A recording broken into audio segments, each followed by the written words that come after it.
Hello, नमस्कार, शुभ सकाळ मंडळी. ठरलं तर मगच्या 7 ऑगस्टच्या एपिसोडमध्ये तुम्हा सगळ्यांचं खूप खूप स्वागत. आणि आजच्या एपिसोडमध्ये आपल्याला बघायला मिळणार आहे की साक्षीला सोडवण्यासाठी महिपत साम दाम दंडभेद सगळ्या गोष्टी आजमावणार आहे. आता ते कसं, चला बघूया.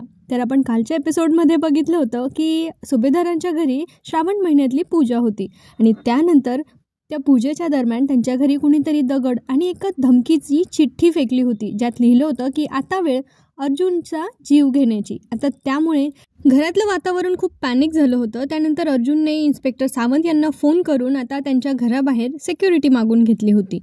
पण जे उद्योग प्रियाने करून ठेवले त्यानंतर घरातल्यांची मनं इतकी दुखावली आहेत की अजूनही त्यातून ते बाहेर पडायला तयार नाही आहेत. आता कल्पनाताईंना इथे अजूनही खूप जास्त वाईट वाटत असतं आणि त्या म्हणत असतात की आज घरात जे काही ही परिस्थिती आहे ना, ती माझ्यामुळे आहे. त्यावेळेला मीच कुणाचं ऐकलं नाही आणि मीच त्या गुन्हेगाराला इतके दिवस आपल्या घरात राहू दिलं. त्यावेळेला कल्पनाताई म्हणतात की हे मला सांगत होते की तन्वीचं खरं रूप ओळख, पण मीच तेव्हा यांना ऐकलं नाही आणि आता माझ्या चुकीमुळे सगळंच नुकसान होऊन बसलंय, असं कल्पनाताईंना इथे गिल्ट येत असतं. त्यावेळेला त्यांना असं वाटतं की ह्या घराची जबाबदारी पेलवण्यासाठी आपण सक्षम नाही आहोत. त्यामुळे कल्पनाताई खूप दुःखी मनाने उठतात आणि त्यांच्या कमरेला जो किल्ल्यांचा गुच्छा असतो तो काढून त्या म्हणतात पूर्णाजींना की पूर्णाई, तुम्ही इतक्या विश्वासाने या घराच्या सगळ्या जबाबदाऱ्या माझ्याकडे दिल्या होत्या, पण मला असं वाटतं की मी त्या लायक नाही आहेत. म्हणजे आता कल्पनाताईंना स्वतःची चूक समजली आहे की त्या माणसं ओळखण्यात कमी पडल्या आहेत, पण त्यांचं मन अजूनही सायलीकडे पटकन पुढाकार घेत नाही आहे मायेसाठी. ते म्हणतात ना की जिथे प्रेम जास्त असतं रुसवा पण तिथेच जास्त असतो, तसंच काहीसं. ज्या वेळेला कल्पनाताई सांगत असतात की ह्या घराची जबाबदारी पेलवण्यासाठी मी सक्षम नाही आहे, माझी तेवढी लायकीच नाही आहे, तेवढी पात्रता नाही आहे, अशा शब्दात ज्या वेळेला त्या बोलत असतात त्यावेळेला घरातले सगळेच फार इमोशनल झालेले असतात. सगळ्यांनी इमोशनल सीन आहे तसा हा. कल्पनाताई खचल्या आहे हे सगळ्यांच्या लक्षात येत असतं आणि त्या रडत पण असतात. मग त्या रडता रडताच त्यांच्या कमरेचा तो चावीचा गुच्छा काढतात आणि तिथे सत्यनारायणाच्या पूजेजवळ जे पाट असतं त्या पाटावर ठेवतात. त्यावेळेला सायली त्यांना खूप रिक्वेस्ट करत असते की असं नका करू, या घराची जबाबदारी पेलवण्यासाठी तुम्हीच सक्षम आहात आणि घरातली म्हणजे माणसांना कसं जोडून ठेवावं, घर कसं सांभाळावं, या सगळ्या गोष्टी मी तुमच्याचकडून शिकली आई. प्रतापराव पण कल्पनाताईंना सांगत असतात की असं नको करूस, तू या घराला व्यवस्थित सांभाळतेस. पण कल्पनाताईंना काय ऐकून घ्यायचं नाही आहे. त्यांना त्या हातून इतक्या खचल्या आहेत ना ह्या सगळ्या प्रकारानंतर की त्यांना आता आपण म्हणतो ना आपल्या स्वतःवरचा कॉन्फिडन्स निघून जातो, तसं काहीसं झालं आहे. त्यामुळे ते आता त्या चाव्यांच्या आणि त्या जबाबदाऱ्यांच्या ओझ्यातून स्वतःला मुक्त करण्यामागे लागले आहेत, कारण त्यांना असं वाटतं की त्यांची तेवढी पात्रता नाही आहे त्या सगळ्या गोष्टी सांभाळून घेण्याची, इतरांना माफ करण्याची, सगळ्यांना समजून घेण्याची. आता ह्या वेळेला सगळ्यांनाच वाईट वाटत असतं, कारण कल्पनाताईंचं हे बिहेवियर म्हणजे हे जे वागणं असतं घरातलं ते सगळ्यांनाच इमोशनल करणारं असतं, कारण त्या खचल्या आहेत मनातून. पण मग त्या कुणाचंही ऐकत नाही. त्या चाव्यांच्या गुच्छा तिथे ठेवतात पूजेजवळ पाटावर आणि तिथून निघून जातात. पण सायली फार आतून बिचारी हळवी हो, तिला कल्पनाताईंची ही अवस्था काही बघवत नाही. त्यावेळेला सायली खूप रडत रडत पूर्णाजींना सांगत असते, पूर्णाजी सांगा ना तुम्ही आईंना, या चाव्या परत घ्यायला सांगा ना. ह्या घरावर, इथल्या जबाबदाऱ्यांवर, इथल्या सगळ्या गोष्टींवर फक्त आईंचा अधिकार आहे, त्यामुळे ही जबाबदारी फक्त त्याच व्यवस्थित पार पाडू शकतात. तुम्ही सांगा ना पूर्ण आई त्यांना. तेव्हा पूर्ण आजी एकदा सायलीकडे बघतात, कल्पनाताईंकडे बघतात आणि मग कसला तरी निर्णय घेतात. तेव्हा त्या जागेवरून उठतात, पूजेच्या त्या पाटाकडे जातात जिथे कल्पनाताईंनी त्या चावींचा गुच्छा ठेवलेला असतो तो त्या उचलतात आणि पुन्हा सायलीकडे एकदा बघतात आणि तिच्याकडे येत असतात. त्यावेळेला सायलीला असं वाटतं की पूर्णाजी तो चावींचा गुच्छा कल्पनाताईंना द्यायला जात असतील, म्हणून तिच्या मनात जरा आशेचा किरण येतो की पूर्णाजी आता आईंना समजवण्यासाठी म्हणून जातील. पण पूर्णाजी काय करतात मित्रांनो, तर पूर्णाजी सायलीच्या समोर येऊन उभ्या राहतात आणि तिला सांगतात की फक्त कल्पनाच नाही चुकली, तर मी सुद्धा माणसं ओळखायला चुकली आहे आणि आम्ही दोघी तर या घराचा पायाच हलवायला निघालो होतो, पण तू या घरात सगळ्यांना बांधून ठेवलंस.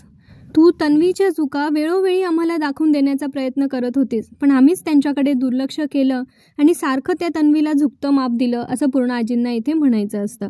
पण आज ती या घरातून गेली आहे आणि ह्या घरात जे काही सकारात्मक होतं आहे हे सगळं तुझ्यामुळे होतं आहे. तू त्या तन्वीला घर पोखरू दिलं नाहीस. म्हणजे महिपत जसं प्रियाला म्हणतो ना चुचुंद्री, त्या टाईपमध्ये इथे पूर्ण आजींनी तिला सोप्या शब्दात तेच म्हटलंय बरं का. पूर्ण आजींना पण आता त्यांची चूक कळून चुकली आहे की त्या माणसं ओळखण्यात चुकल्या आहेत. आणि सायली वेळोवेळी त्यांची व्यवस्थित डोळे उघडत होती, पण त्यांना ते त्यावेळी लक्षात येत नव्हतं. पण आता त्यांच्या सगळं काही स्पष्ट क्लिअर लक्षात आलेलं आहे. जेव्हा पूर्ण आजी हे सगळं बोलत असतात ना, त्यावेळेला प्रत्येकाला आपापली चूक आपापल्या नजरेत दिसत असते बरं का. म्हणजे प्रतापराव, अस्मिता सगळ्यांनाच समजत असतं की पूर्ण आजी जे म्हणताय ते काही खोटं नाही आहे. आता पूर्ण आजींना सायली फक्त सून म्हणूनच नाही ॲक्सेप्ट आहे, तर ह्या घराची जबाबदारी तिला देण्यासाठी ती पात्र आहे असं पूर्ण आजींना वाटतंय. त्यामुळे त्या तिला म्हणत असतात की मी आणि कल्पना आम्ही दोघीही चुकलो. आम्ही ह्या घराचा पाया हलवायला निघालो होतो, पण तू या घरातल्या माणसांना जोडून ठेवलंस, नाती सांभाळलीस, सगळ्यांना बांधून ठेवलंस. सायली सांगत असते की पण पूर्ण आई ह्या घराची जबाबदारी सगळी घेण्याची जी पात्रता आहे ते त्यावर सगळ्यांचा आईंचा अधिकार आहे, तुम्ही सांगा ना त्यांना. पण पूर्ण आजींचं आता ठाम मत झालंय की हे घर सांभाळण्याची जबाबदारी जर कोणात असेल तर ती फक्त सायलीमध्येच आहे आणि तूच योग्य आहेस असं पूर्ण आजी इथे सायलीला म्हणतात आणि तिच्या हातात चाव्या ठेवतात. पहिल्यांदा तर सायली तिचा हात चटकन मागे घेते, त्यावेळी सगळे जरा आश्चर्याने बघत असतात सायलीकडे. पण मग नंतर पूर्ण आजीच्या आग्रहाखातर सायली त्या चाव्या ठेवून घेते आणि नंतर पूर्ण आजींना छानपैकी मिठी मारते. एखादी व्यक्ती आपल्यावर रुसलेली असेल, आपलीच प्रिय व्यक्ती, आणि ती रुसल्यानंतर ज्यावेळेला आपल्यातला अबोला मिटतो आणि आपण छानपैकी मिठी मारतो तेव्हा काय सुख वाटतं नाही का. असं वाटतं या जगातलं सगळ्यात सुखी व्यक्ती आपणच आहोत. सायली आता त्या चाव्यांचं ओझं तिला बर्डन आलंय थोडंसं मनावर. त्या चाव्या घेऊन ती रूममध्ये तर आली आहे, पण ती त्या चाव्यांकडे बघून जरा आपल्याला अपसेटच दिसते. त्यावेळेला अर्जुन तिची समजूत काढतो की बायको, खाली तुला पूर्ण आजी जेव्हा चाव्या देत होत्या तेव्हा तू नाही नाही नको नको का म्हणत होतीस. तुला माहिती आहे मला तर इतका आनंद झाला होता पूर्ण आजींनी तुला त्या चाव्या दिल्या त्यावेळेला. म्हणजे त्यांनी तुला फक्त चाव्याच नाही दिल्या, तर त्यांनी तुला आज मोठी सून म्हणून, ह्या घरातलं व्यक्ती म्हणून ॲक्सेप्ट सुद्धा केलंय आणि त्याचीच ही खूण आहे. त्यावेळेला सायली अर्जुनला सांगत असते की मला असं वाटतं की एवढी मोठी जबाबदारी पेलण्यासाठी मी तेवढी सक्षम नाही आहे. पण अर्जुन तिला सांगतो की नाही नाही, तू आहेस. तू या घरातल्या व्यक्तींना, या सगळ्या घराला किती छानपैकी मॅनेज करतेस, किती छान सांभाळू शकतेस.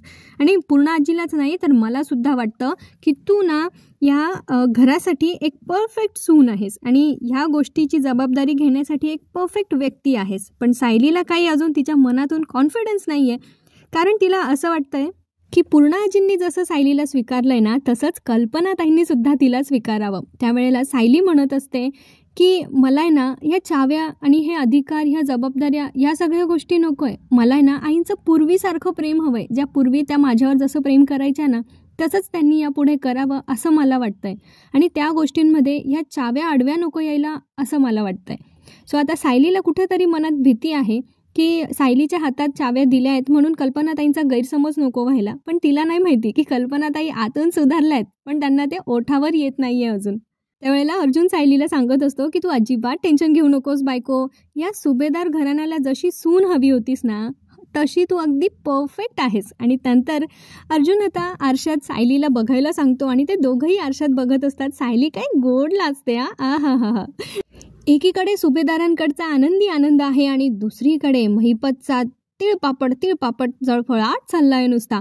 आता तो कसा बघूया. महिपतने पहिला बळी घेतला होता इन्स्पेक्टर सरंजामेंचा, म्हणजे बदल्याची सुरुवात महिपतने तिथून केली. आणि आता दुसरा बळी आहे तो म्हणजे राजेंद्र. आता हा राजेंद्र कोण, तर विलासला ज्याने पैसे दिले होते नाही का, आणि त्यानंतर कोर्टात साक्ष दिली होती की मीच बँकेतून पैसे काढून विलासला दिले होते, त्या सिरियल नंबर मॅच झाला होता, तोच हा व्यक्ती.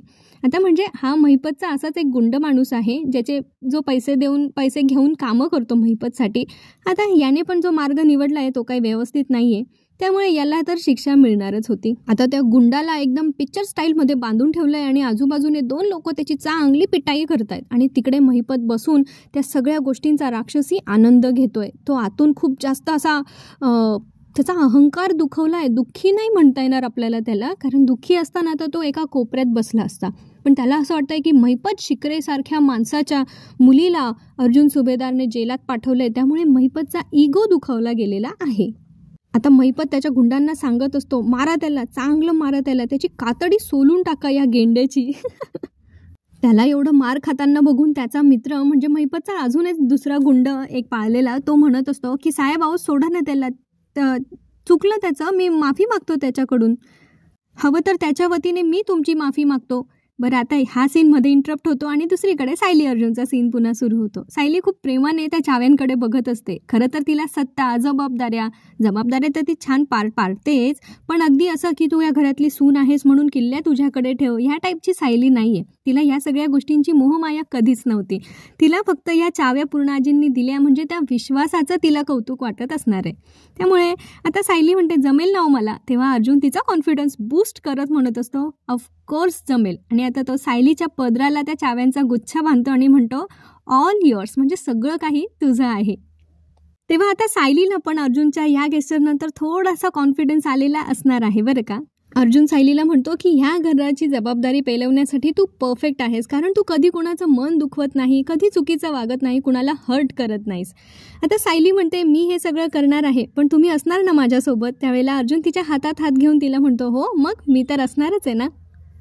दुसरीकडे पुन्हा महिपतच्या गुंडाची मारपिटाई आपल्याला बघायला मिळते आणि त्यावेळेला जो व्यक्ती म्हणजे एक दुसरा गुंड त्या पहिल्या गुंडाची साईड घेत होता ना आणि म्हणत होता की हवं तर त्याच्या वतीने मी माफी मागतो, त्यावेळेला महिपत त्याला म्हणतो बरं तू माफी मागणार, याच्या वतीने गुडघ्यावर बसून माफी माग.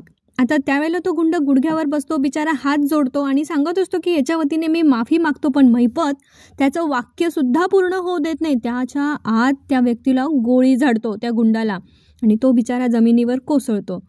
आता अशा लोकांची साथ देण्यासाठी असा मार्ग निवडायचाच कशाला गुन्हेगारीचा. माणसाने कसं अर्धी भाकरी खावी पण सुखात राहावं, कष्ट करायचं आणि थोड्या गोष्टींमध्ये समाधान मानायचं. पण नाही, या लोकांना असे मार्ग निवडायचे असतात ना, दादागिरी करून पैसे कमवण्याचे, मग भोगतात असंच. बरं, आता इथे महिपतने एकाला तर उडवलंय, पण बाकी दुसऱ्यांना नंतर तो धमकी देतो आणि म्हणतो अजून कोणाला याची बाजू घ्यायची आहे का. आता डोळ्यासमोर एवढा भयानक सीन बघितल्यानंतर कोण त्याची बाजू घेणार आहे. त्यावेळेला ते दोघं म्हणतात की नाही साहेब नाही. आता तो गुंड आहे ना स्वतःची बाजू सावरत असतो आणि म्हणत असतो की अहो साहेब मी स्वतःहून नव्हतो गेलो पोलिसांकडे, त्यांनी मला पकडलं होतं आणि म्हणून मग मला नंतर सांगावं लागलं. तर मग आता महिपत त्याला काय म्हणतो माहितीये का, अरे तुला पोलिसांनी पकडलं होतं तर मग त्याच भिंतीवर स्वतःचं डोकं आपटून जीव द्यायचा होता ना. आज तुझ्या या चुकीमुळे माझी पोरगी जेलात आहे हां. आणि नंतर तो त्या गुंडांना म्हणतो तुम्हाला पण याची बाजू घ्यायची का. ते गुंड घाबरलेले असतात, ते नाही म्हणतात. मग महिपत सांगतो मग बघता काय माझ्या तोंडाकडे, मारा याला, या गेंड्याची कातडी सोलून काढा. एकदम असा त्याच्या डोळ्यात बघा एकदम असा खुंखार अंगार दिसतोय महिपतच्या. अर्जुन सुभेदारच्या चांगलंच मागे लागणार आहे बरं का महिपत यापुढे. तो काय अर्जुनला सुखासुखी जगू देणार नाहीये. आता महिपतने दिलेल्या आव्हानांना सायली अर्जुन कसं तोंड देणार हे पुढच्या भागांमध्ये बघणं पण तेवढं मनोरंजक असणार आहे. त्यामुळे तुम्ही चॅनलला पटापट सबस्क्राईब करून ठेवा, कारण पुढे सायली तन्वी आहे हा ट्रॅक असणार आहे आणि तो लवकरात लवकर ते आपल्याला दाखवणार आहे. त्याच्यामुळे सगळे एपिसोड बघावे लागतीलच ना मित्रांनो, मग चॅनलला सबस्क्राईब करावंच लागेल. आता दुसरीकडे सायली अर्जुनच्या रूममधला आपल्याला सीन बघायला मिळतो. अर्जुन अजून झोपला आहे, सायलीची रूमची आवराआवर चालू आहे आणि त्यावेळेला तिला ती चिठ्ठी दिसते आणि तिला आठवतं काल झालेला सगळा प्रकार. आणि त्यानंतर सायली पुन्हा घाबरायला लागते. ती म्हणते आता आश्रम केस तर संपली, पण त्याचे परिणाम अजून किती दिवस भोगावे लागणार आहेत काय देव जाणे. अर्जुन एकदम शांत निरागस मुलासारखा झोपला आहे आणि सायली त्याच्याकडे बघून म्हणत असते की या आश्रम केससाठी तुम्ही जीवाचं रान केलं, एक प्रामाणिक कर्तबगार वकील म्हणून तुम्ही माझ्या आयुष्यात आलात आणि आता माझे सगळं काही बनून गेलात. त्यावेळी सायली अर्जुनच्या डोक्यावरून प्रेमाने हात फिरवते आणि काळजी पण तिला आतून वाटत असते. आता सायली म्हणत असते महिपत काही शांत बसणार नाहीये आणि काल पाठवलेल्या धमकीचं तुम्ही गांभीर्याने विचार करणार नाहीये, पण मी करणार आहे. कारण जर तुम्हाला त्रास झाला आणि तुमच्या जीवाला माझ्यामुळे धोका असेल या सगळ्या गोष्टींमुळे, तर ते मला सहन नाही होणार आणि मी असं होऊच नाही देणार. आता सायलीला खूप जास्त भीती पण वाटत असते, पण आतून ती आता स्वतःला खंबीर करते की अर्जुनसाठी तिला आता स्ट्रॉंग बनायचंय. आणि ती आता ती चिठ्ठी खूप रागाने फाडून फेकून द्यायला जाते आणि फेकायला जाण्यासाठी ती आधी बाहेर जाते आणि बाहेर गेल्यानंतर तिच्या लक्षात येतं की अर्जुन रूममधून बाहेर येणार आणि सायलीने नाही सांगितलं तरी तो पुन्हा ऑफिसला जाणार. त्यामुळे ती आता काय करते तर रूमला बाहेरून कडी करून घेते, म्हणजे अर्जुनला बाहेर येताच येणार नाही. बिचारी सायली किती भोळी आहेस ग. अशाने काय अर्जुन कोंडून राहणार आहे का बरं आतमध्ये. आणि स्वतःच ठरवते हे काय गांभीर्याने घेणार नाहीये ती धमकी, पण आता मीच यांना कुठे जाऊ देणार नाहीये. आता कडी लावून सायली आली आहे खरं बाहेर आणि मग त्यानंतर ती येते किचनमध्ये. ते चिठ्ठी ती मगाशी फाडली होती तिने डस्टबिनमध्ये टाकली, पण अजूनही सायलीच्या डोक्यात तेच विचार चालू आहे. विमलताईंची काहीतरी निवड वगैरे चालू आहे इथे, म्हणजे काहीतरी खडे वगैरे साफ करण्याचं काम चाललेलं आहे. आता सायली येते खरं, एक प्लेट घेते, किचनच्या कामांना सुरुवात करते. त्यावेळेला विमलताई सायलींना विचारतात की चपातींसाठी पीठ मळायला घेऊ का? सायली फक्त म्हणून देते, पण तिचं लक्ष सगळं अर्जुनकडे आहे. कारण आता अर्जुन ऐकणार की नाही ऐकणार, त्याला आता कसं या सगळ्यांपासून दूर ठेवायचं याचा विचार सायलीच्या डोक्यामध्ये चालू असणार. सायलीने तिथून इथे छान एक मेथीची जुडी आहे बहुतेक ती घेतली आणि तिने निसायला सुरुवात केली. आता दुसरीकडे महिपत सगळा खटाटोप करताना दिसतोय आपल्याला साक्षीला सोडवण्यासाठीचा, आणि त्याने वकिलांची फौज घरी बोलवली आहे. 3 वकील आलेत आणि त्यांच्यासमोर पैशांनी भरलेली एक छोटी ब्रीफकेस त्याने उघडी करून ठेवली आहे आणि त्यांना सांगितलं की बघा, जो माझ्या साक्षीला, माझ्या लेकीची केस घेणार आणि माझ्या साक्षीला सुखरूप बाहेर काढणार, त्याला मी असं पैशात लोळवणार आहे. ही तर फक्त सुरुवात आहे.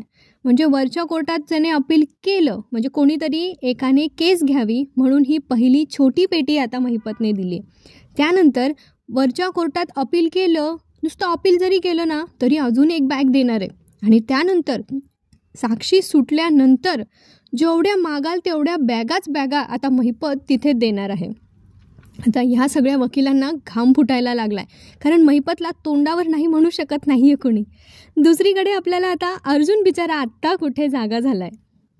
एवढे दिवस तो बिचारा एका मेंटल स्ट्रेसमधून जात होता, सारखा मानसिक तणाव होता त्याला, त्या केसबद्दल विचार करत असायचा. त्यामुळे आता कुठे शांत झोपायला लागलाय, तर झोपू देत जरा वेळ.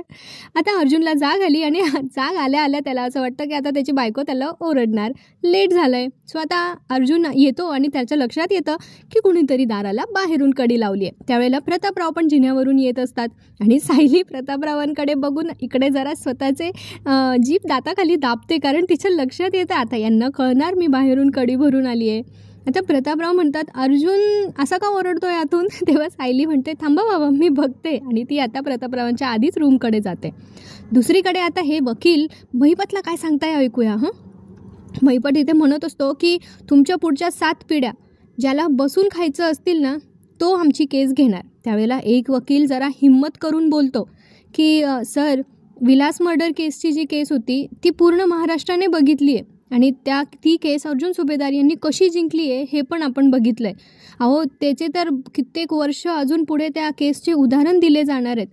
त्यावेळेला महिपत त्या वकिलांना काय सांगतो की तुमच्या तिघांची वकिलीची डिग्री घेण्यासाठीची जेवढी फी असेल ना त्याच्या दुप्पट पैसे याच्यात आहेत आणि यानंतर असे भरपूर पैसे तुम्हाला मिळणार आहेत.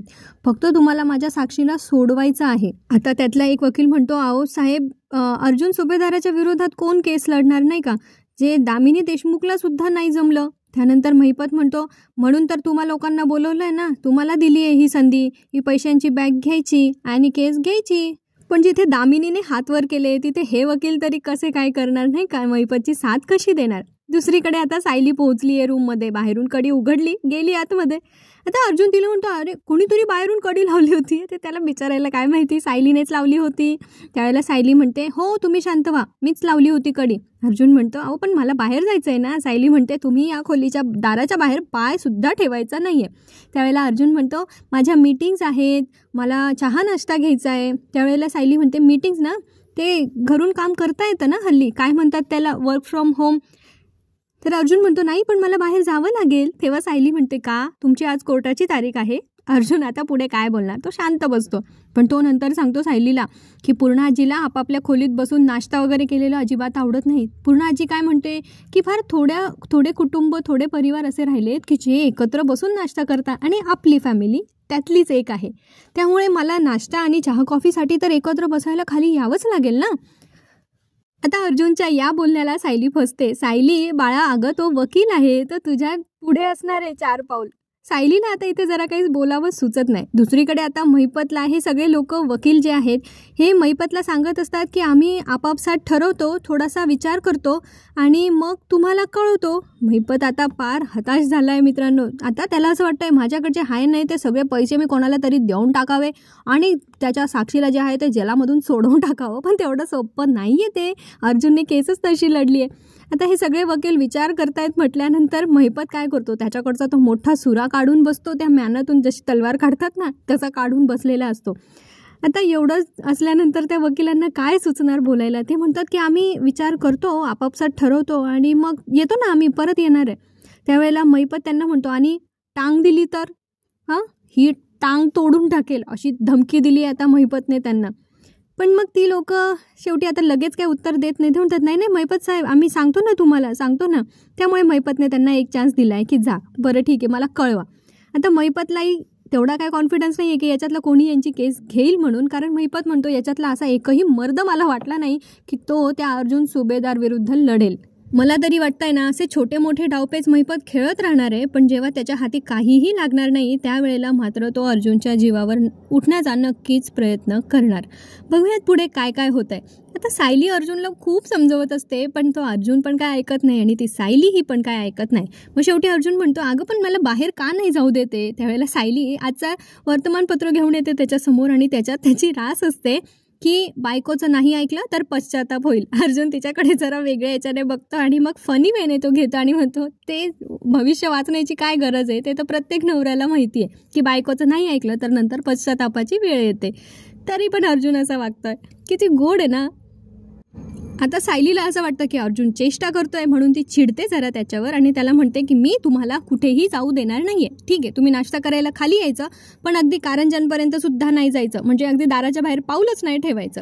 आता अर्जुन सायली गेल्यानंतर म्हणतो थांबा हिची रास वाचून बघतो आणि सायलीच्या राशीत लिहिलेलं असतं की नवऱ्याला मुठीत ठेवणारे आज सायली. मग काय अर्जुन तो पेपर्स खुर्चीवर ठेवून देतो. आता काय करणार आहे अर्जुन बिचारा, त्याच्याकडे बोलायला काही ऑप्शनच नाही आहे, कारण आज सायली अर्जुनला बांधून ठेवणार आहे आणि अर्जुनला तिच्या मुठीत थांबावं लागणार आहे. सो आजचा एपिसोड इथेच संपतो आणि पुढच्या भागात आपल्याला बघायला मिळतं की अर्जुन चोरून चोरून पुढे जाण्याचा प्रयत्न करतो घराच्या बाहेर, पण सायली काय ऐकत नाही आणि ती त्याला पदराला बांधून ठेवते. आणि ह्या दोघांचा असा नॉटी नॉटी खेळ पूर्ण आजी बघत असतात आणि गालातल्या गालात हसत असतात. अर्जुन सायलीला सांगतो अहो मी ॲडव्होकेट आहे. त्यावेळेला सायली म्हणते तुम्ही ॲडव्होकेट नंतर, आधी माझे अहो आहात आणि आता जिथे मी तिथे तुम्ही. त्यामुळे आता सायली अर्जुनला छानपैकी तिच्या पदराला बांधून ठेवते.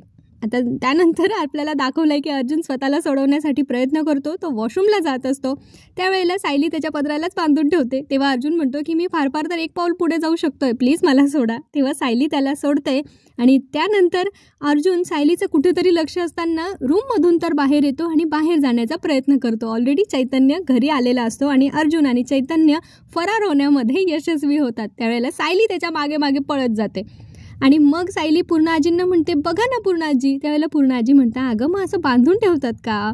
त्यावेळेला सायली म्हणते पूर्णाजी अहो मगाशी तर तुम्ही माझी बाजू घेत होतात. मग पूर्णाजी म्हणतात हो आता मी माझ्या नातवांची बाजू घेते. कसला गोड सीन दाखवलाय ना. बरं आता नवीन नवीन प्रोमो येत आहेत. ठरलं तर मग ते सायली तन्वी आहे ही गोष्ट आता लवकरात लवकर कळणार आहे. त्यासाठी सगळे आश्रमात गेले होते आणि मधुभाऊंना कुठेतरी कळलं आहे की सायली तन्वी आहे, पण आता ते कधी रिव्हील करतात माहीत नाही. त्यानंतर 11 ते 15 तारखेपर्यंत 3 मालिकांचा महासंगम दाखवणार आहे. त्यातही बऱ्याचशा गोष्टी खुलासे होऊ शकतात. सो आपण पुन्हा भेटत राहणार आहोत आणि प्रत्येक एपिसोडची अपडेट घेत राहणार आहोत. आजचा एपिसोड आवडला असेल तर लाईक करा आणि प्लीज प्लीज प्लीज चॅनलला सबस्क्राईब करा. 1000 सबस्क्रायबर होण्यासाठी थोडेसेच बाकी आहेत. तुमच्या सपोर्टची गरज आहे मित्रांनो, प्लीज मदत करा. भेटूया पुढच्या भागात. तोपर्यंत हसत राहा, खेळत राहा. आयुष्य खूप सुंदर आहे, मस्तपैकी जगत राहा. धन्यवाद. सबस्क्राईब करायला विसरू नका. बाय. काळजी घ्या. पुन्हा भेटूया.